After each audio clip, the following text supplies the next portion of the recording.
Amina, a tale of love written by Amika Didi Allwell Onwukwe, Edao. Chapter 1. A Life of Misery. In a small village in Africa, Amina grew up surrounded by poverty. Her family struggled to make ends meet, and she was considered ugly by other maidens in the village. Despite the hardships, she dreamed of a better life, one where she could bring happiness and prosperity to her family. But this dream was most often than not made difficult by the constant teasing by her mates, that she resolved to hide herself indoors, believing that she was indeed ugly, and no man would marry her with the required number of cows befitting a bride. For a maiden to be considered lucky enough in the village, her suitor must marry her with nothing less than 4 cows. The highest number of cows recorded to have been used to marry a maiden in the village was 6 cows. As expected, other maidens would sing hurtful songs against Amina whenever she is seen going to the river or the market. This inhumane act was emulated by the kids in the village, who threw pebbles at her whenever she was in sight. Chapter 2. The Arrival of Malik. One fateful day, news spread throughout the village of the arrival of Malik, a wealthy merchant known for his generosity and success in business. Curiosity piqued. Eligible maidens gathered to see the treasures Malik carried, hoping to get his wealthy attention. As the people gathered, their eyes sparkled with wonder at the vibrant colors and exotic goods on display. Malik noticed the unwanted attention his presence in the village had caused, and yearned to be alone until his mission in the village was over. Leaving his subjects to take care of his business, Malik stole away among the crowd to catch a breath of fresh air. Chapter 3. The Encounter. Malik found solace in the embrace of nature, seeking refuge from the chaos of the village activities.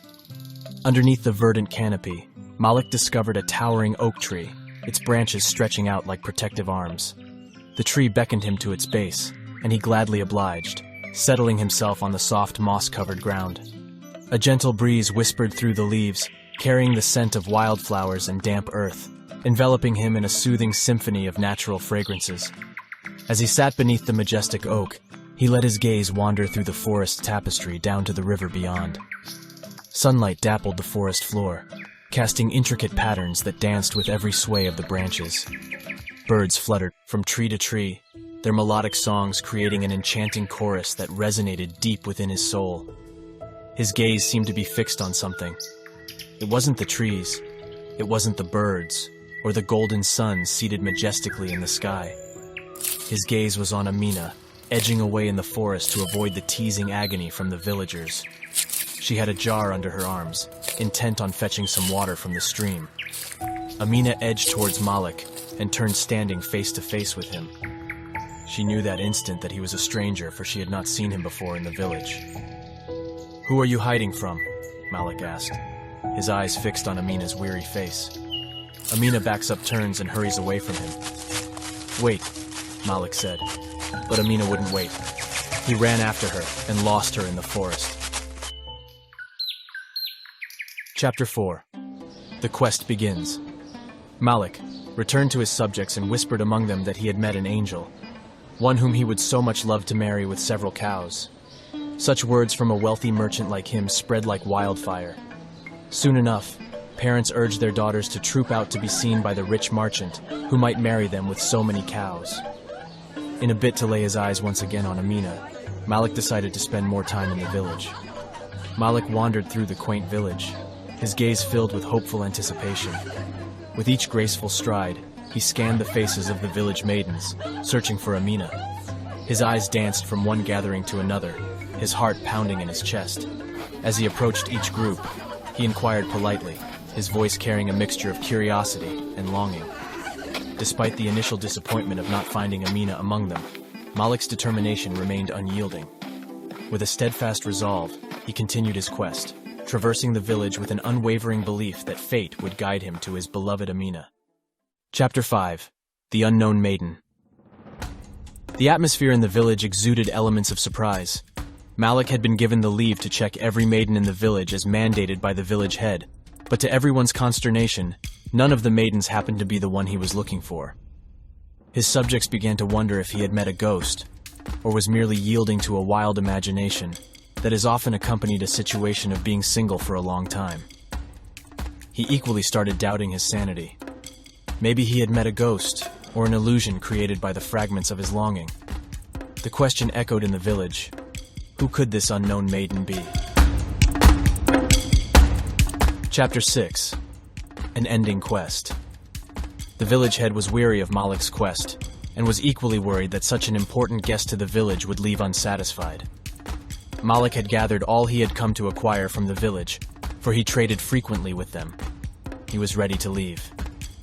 On the day of his departure, the disappointed maidens had gathered to see if he would change his mind and choose one of them, but Malik was resolute about whom he wanted. An unassuming maiden, scared, rough and uncertain. He mounted his horse and made to ride away with his subjects, but stopped as a boy tugged at his cloak. "You have not seen my sister," the boy said. His words generated a roar of laughter among the villagers. The village head shook his head and told Malik that the boy's sister was not worth the head of a cow. Malik jumped down his high horse and stooped to the brave boy. "Take me to your sister," he said. The villagers murmured amongst themselves as the boy dragged Malik towards their home. Chapter 7. A Maiden Like No Other. Amina crouched at the entrance of her father's hut, taking in all the nagging from her angry mother. To her parents, she was nothing but bad luck. At least if she were to be beautiful, a suitor would have been kind enough to marry her with 2 cows. Hearing the sound of the crowd at the village square, she had climbed the tree at the back of her father's hut, and watched with awe how everyone admired Malik. But to her utter consternation, she saw her brother hurrying towards her home with Malik. She had heard that the rich merchant was in a quest for a maiden he had met, but never did she ever dream she was the one. She jumped from the tree, ran and hid in a mini bush behind her father's hut. Her parents emerged from their hut to meet her brother and Malik. "This boy tells me that he has a sister, that I have not seen," said Malik. "What has she done this time?" asked Amina's father. "Whatever it is, we are too poor to make it right," added Amina's mother. "So we implore you to show mercy," Amina's father said. By now, Malik's subjects and a crowd had gathered at the compound awaiting the outcome of the incident. "Your daughter has done nothing wrong to me," replied Malik. "For all it's worth, if she did anything to me, it would be nothing short of stealing my tender heart." Malik's words surprised everyone present, but there was no way he would fall for an ugly maiden like Amina. "Please, I would like to see your daughter, and if she is not the one that I seek, I will be on my way." With shivering bodies, not believing all that the merchant had said, Amina's parents turned and called out her name. The village head had not been to their home before, and today, he was present together with half of the villagers. It was indeed weird. The name Amina resounded all over the compound. Amina was sure she was in trouble. She edged out of the bush and made for the forest, but bumped into her brother. The impact sent him falling to the ground. "Sister, the rich merchant seeks your presence," her brother blotted out excitedly, nursing his nose, which was impacted during the collision. "Tell no one you saw me, okay?" Amina instructed firmly. "It's you," Malik said as he approached the boy and Amina. He had followed the boy when he stole away from everyone to the back of the house. Amina makes to run off with her head bent, but Malik blocks her way. "It is you I seek," he said. "You remember me? The man at the forest?" Amina's nod was barely noticeable. Malik walked to her and held her in his arm. "Why do you seek me?" Amina asked.